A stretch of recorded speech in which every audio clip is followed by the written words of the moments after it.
जी की जयंती मनाई जा रही है और आज के दिन हम भगवान परशुराम जी को हम सब लोगों ने श्रद्धा सुमन उनके चरणों पर अर्पित किया है और हम सब लोग की कामना है कि भगवान परशुराम का आशीर्वाद हम सब पे हो और भगवान परशुराम हम सब लोगों को इतनी शक्ति दे ताकि हम सभी लोगों को न्याय दिला सकें। और आज ईद का भी मौका है, आज अक्षय तृतीया भी है। आप सब लोगों को हम शुभकामनाएं देना चाहते हैं और आज मंच पे उपस्थित कांग्रेस पार्टी के बिहार राज्य के प्रभारी पूर्व केंद्रीय मंत्री श्री भक्तचरण दास जी, बिहार सरकार के पूर्व मंत्री श्याम रजक जी और बड़े भाई महामंडलेश्वर आशुतोष नंद जी महाराज जी, डॉक्टर संजीव कुमार जी, उषा विद्यार्थी जी, डॉक्टर वीना शाही जी, बिंदी प्रिया जी, अशोक कुमार जी, आशुतोष कुमार जी, पुष्कर नारायण जी, सभी हमारे पार्टी के विधायक या अन्य दलों के सभी नेता पदाधिकारी कार्यकर्ता और बिहार से दूर दराज से आए हुए सभी हमारे अभिभावक बुजुर्ग माताएं बहनें और हमारे नौजवान युवा साथी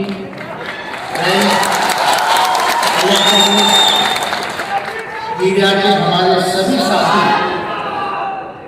आज यहाँ उपस्थित और सब लोगों का नजर जो था इस कार्यक्रम में था कि क्या होगा, कि आएंगे कि नहीं आएंगे।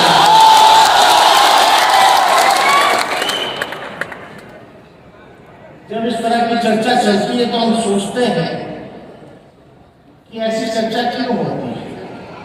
जब हम A to Z की बात करते हैं स्वाभाविक रूप से हम आएंगे। जब सबको साथ चलने की बात करते हैं, कोई हमारा भाई पीछे ना छूटे, इसको लेकर के यहाँ ज्यादातर हमें नौजवान युवा चेहरे दिखे और यहाँ ज्यादातर जितने नौजवान युवा चेहरे हैं, एक बात तो तय है, इस मौजूदा सरकार से सब लोग जो है तंग आ चुके हैं।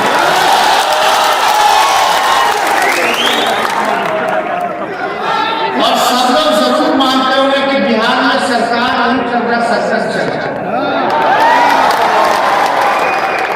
आप देखिएगा पिछले बिहार में हम लोगों को साइड हट जाओ ना। कांग्रेस पार्टी भक्तचरण जी है और हम लोगों को जो वोट मिला वो लगभग 1,56,00,000 वोट मिला।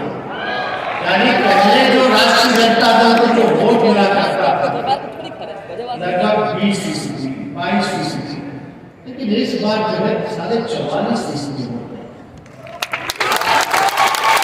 तो आपके लिए वोट आए कहां से?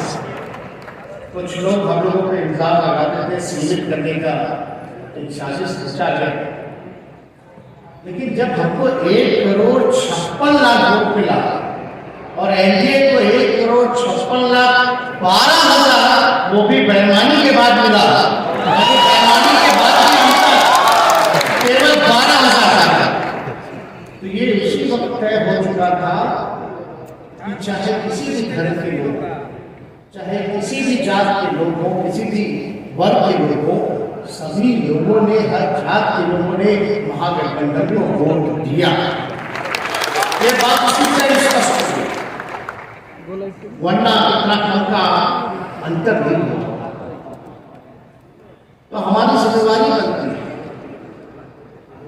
कि सब लोगों ने जो विश्वास, भरोसा किस मुद्दे पे किया था। हम लोगों का एक ही मुद्दा था ये भी वादा किया था पिछले चुनाव में कि अगर हमको मौका मिलता है, अगर तेजस्वी मुख्यमंत्री बनता है, तो अगर मेरा पहला कैबिनेट मीटिंग होगा और पहला अगर कदम चलेगा तो 10 लाख नौजवानों को सरकारी नौकरी। हमारा मुद्दा क्या था? पढ़ाई, दवाई, कमाई, सिंचाई, सुनवाई और कार्रवाई वाली सरकार।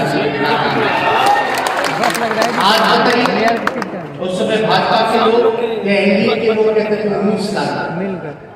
आज बताओ, बिहार बेरोजगारी का केंद्र बना है, सबसे बिहार जो है सबसे फिसड्डी राज्य है। 17 साल से भी ज्यादा हो गए एनडीए की सरकार है और केवल नीतीश कुमार ही मुख्यमंत्री रहे और दोषी कौन हो सकता है? अगर 17 साल के बाद भी बिहार सबसे गरीब है, हर दूसरा घर पलायन कर रहा है, शिक्षा चौपट, चिकित्सा चौपट है, बेरोजगारी का केंद्र बना है, तो और कोई जिम्मेवार नहीं। ये डबल इंजन जो अपने आप को कहते हैं, जो वाकई में डबल इंजन नहीं बल्कि ट्रबल इंजन की सरकार है, इन्होंने जीना।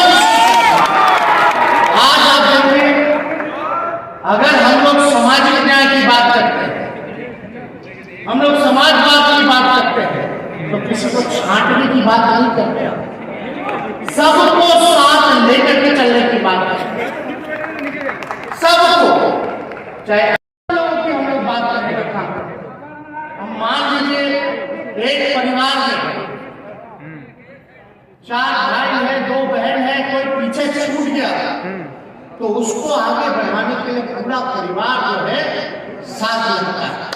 तो अगर हम सामाजिक न्याय, समाजवाद की बात करते हैं, तो हम सबको लेकर के चलने की बात। चुनाव ये जीत सकते हैं।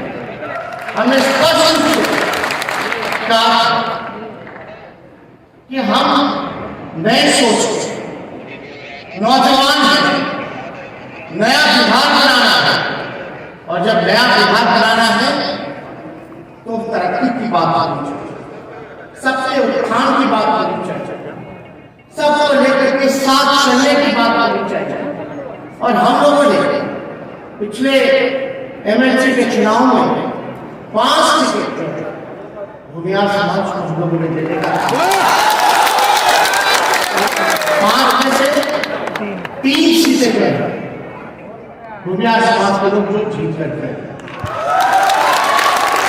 यानी साफ दिखाता है कि अगर आप हाथ बढ़ाइएगा तो आप सब लोगों का साथ मिलेगा। और आप लोगों, और ये कोई एक बार की बात नहीं, रिश्ते अचानक से नहीं बिगड़ते हैं, रिश्ते अचानक से सुधरते नहीं हैं।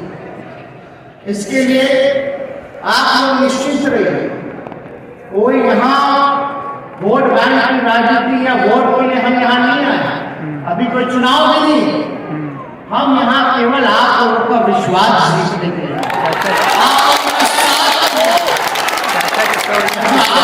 बेरोजगारी की बात करते तो बताइए कौन सा ऐसा धर्म है या कौन सी ऐसी जाति है जहां बेरोजगारी ना हो? आपके समाज में भी बेरोजगारी, आपके समाज में भी गरीबी, लेकिन आप लोगों का समाज जो है वो बुद्धिजीवी है, पढ़ा लिखा है। अगर आप लोग अगर ठान लीजिएगा या हम कहें कि आप लोग एक बार बेड़ा ले लीजिएगा तो बेरोजगारी भी खत्म होगा, महंगाई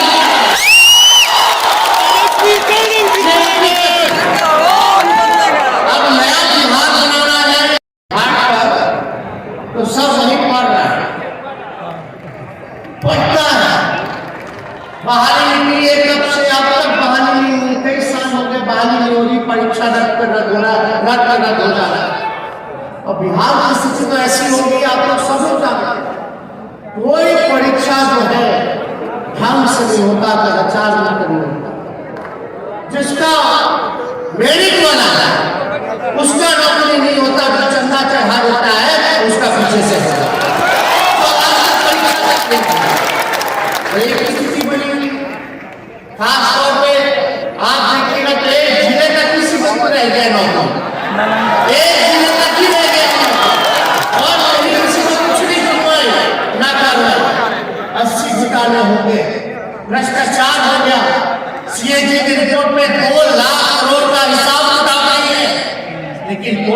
से यकीन कोई करता नहीं। आप देखिएगा कि पुल जो है पुल में चोरी हो जाता है, पुल को किसका नजर लगा हुआ, कभी बांध जो है चूहा कटर देता है, कभी शराब में पड़ा हुआ जो थाने में पड़ा हुआ तो शराब में उसको चूहा पी जाता है, कभी मैट्रिक के परीक्षा में सनी नहीं पास हो जाता है,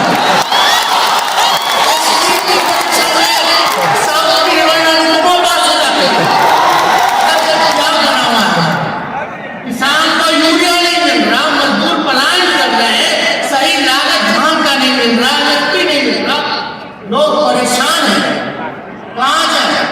पेट्रोल जो है 100 रुपए के पास चला गया, गैस सिलेंडर 1000 के ऊपर चला गया, कोरोना काल में कई लोगों की नौकरी चली गई, कई लोगों का व्यवसाय ठप हो गया, लेकिन किसी की चिंता नहीं। अब बात क्या हो रही है भाई, एक नया नैरेटिव आ रहा है। नया नैरेटिव क्या है? देखिए, जो धर्म में विश्वास करता है, जिसको आस्था है, वो एक बात से जरूर सहमत होगा कि सबसे बड़ा अगर धर्म है तो इंसानियत है, उससे बड़ा धर्म हमारा समाज सुरक्षित है, कौन नहीं चाहता? हमारा देश सुरक्षित है, कौन नहीं चाहता? लेकिन अगर हम बेरोजगारी हटाने की बात करते हैं, नौकरी दिलाने की बात करते हैं तो राष्ट्रद्रोही है, महंगाई कम करने की बात करते हैं तो क्या राष्ट्रद्रोही है? अगर बेरोजगारी हटेगी, नौजवानों को रोजगार मिलेगा तो देश तरक्की करेगा, देश का भला होगा, तो ये राष्ट्रभक्ति नहीं है। लेकिन तरह तरह के नैरेटिव सेट किया जा रहा है, क्या सेट किया जा रहा है? और इसी कारण आप लोगों को कहा जाता है कि आप लोग जो है बंधुआ वोटर हो चुके हैं, जिस गुलामी से आप लोग क्या सेट किया जा रहा है? आज चर्चा किस पे हो रही है? लाउड स्पीकर पे हो रही है, आज चर्चा बुलडोजर पे हो रही है। अब महंगाई पे चर्चा नहीं होगी, किसान पे चर्चा नहीं होगी, बेरोजगारी पे चर्चा नहीं होगी, पढ़ाई पे चर्चा नहीं होगी। बिहार में कहा जाता है डबल इंजन, जिसको हम ट्रबल इंजन कहते हैं, बिहार को विशेष राज्य का दर्जा मिले, इसकी चर्चा नहीं होगी। बिहार को विशेष पैकेज मिले, इसकी चर्चा नहीं होगी। गरीबी कैसे हटे, इसकी चर्चा नहीं होगी। बिहार में कारखाने लगे, इसकी चर्चा नहीं होगी। बिहार में फूड प्रोसेसिंग यूनिट लगे, आईटी हब बने, इसकी चर्चा नहीं होगी। क्या चीज पे चर्चा चल रहा? तो भैया हिंदू खतरे में है, देश का प्रधानमंत्री हिंदू है, गृह मंत्री हिंदू है।